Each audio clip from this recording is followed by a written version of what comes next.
മനുഷ്യ. എന്താ ചായ ചോദിച്ചപ്പോ കട്ടൻ ചായ എന്ന് എഴുതിക്കൊണ്ടാണ് വന്നത്. ചൂട് വേണോ? എന്റെ പൊന്നോ വേണ്ട, അല്ലെങ്കിൽ തന്നെ നീ ആവശ്യത്തിന് ചൂടാവുന്നുണ്ട്. ഇവിടെ കിടന്നേ കട്ടൻ ചായ എന്ന് പറഞ്ഞാൽ കട്ടൻ ചായ കിട്ടൂല. തേയില പഞ്ചസാര വേണം. അത് പോട്ടെ, ഇവിടെ അരിയുണ്ടോ, മുളകുണ്ടോ, മല്ലിപ്പൊടി ഉണ്ടോ, ഉപ്പുണ്ടോ? നിർത്തിക്കേ. നീ അതുണ്ടോ ഇതുണ്ടോന്ന് ചോദിക്കാൻ പലചരക്കാണ്. ഇവിടെ ഒന്നുമില്ല, കട പൂട്ടി.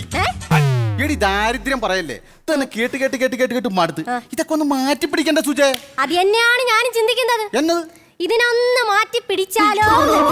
എന്റെ മനുഷ്യ, ഇവിടെ ഇരുന്ന് എന്റെ വായി ഇരിക്കണ കേൾക്കാൻ നിങ്ങൾക്ക് വല്ല പണിക്കും പൊയ്ക്കൂടെ? സുജ, നീ അങ്ങനെ പറയരുത്. മിനിഞ്ഞാന്നല്ലേ ഞാൻ പണിക്ക് പോയത്? പോയിട്ട് അതുപോലെ തിരിച്ചു വന്നല്ലോ. അയ്യോ, അത് എന്റെ കുഴപ്പമല്ലേ. പിന്നെ ഞാൻ അവിടെ ചെന്നപ്പോ മണലിറക്കിയിട്ടില്ലെന്ന്. ആശാരി പണിക്ക് പോകുന്ന നിങ്ങൾക്ക് എന്നാത്തിനാ മണലി? ഉളി തേക്കണ്ടേ? ഞാനും ഒരു തേപ്പ് തേക്കും. റേഷൻ കാർഡ് ഇവിടെ പേരിലായി പോയി. ഒറ്റ വീക്ക് അങ്ങനെ വെച്ചെന്നുണ്ടല്ലോ. നിങ്ങൾ പണിക്ക് പോയില്ലേലും വേണ്ടൂല, ആ പല്ല് പോയി തേക്കി.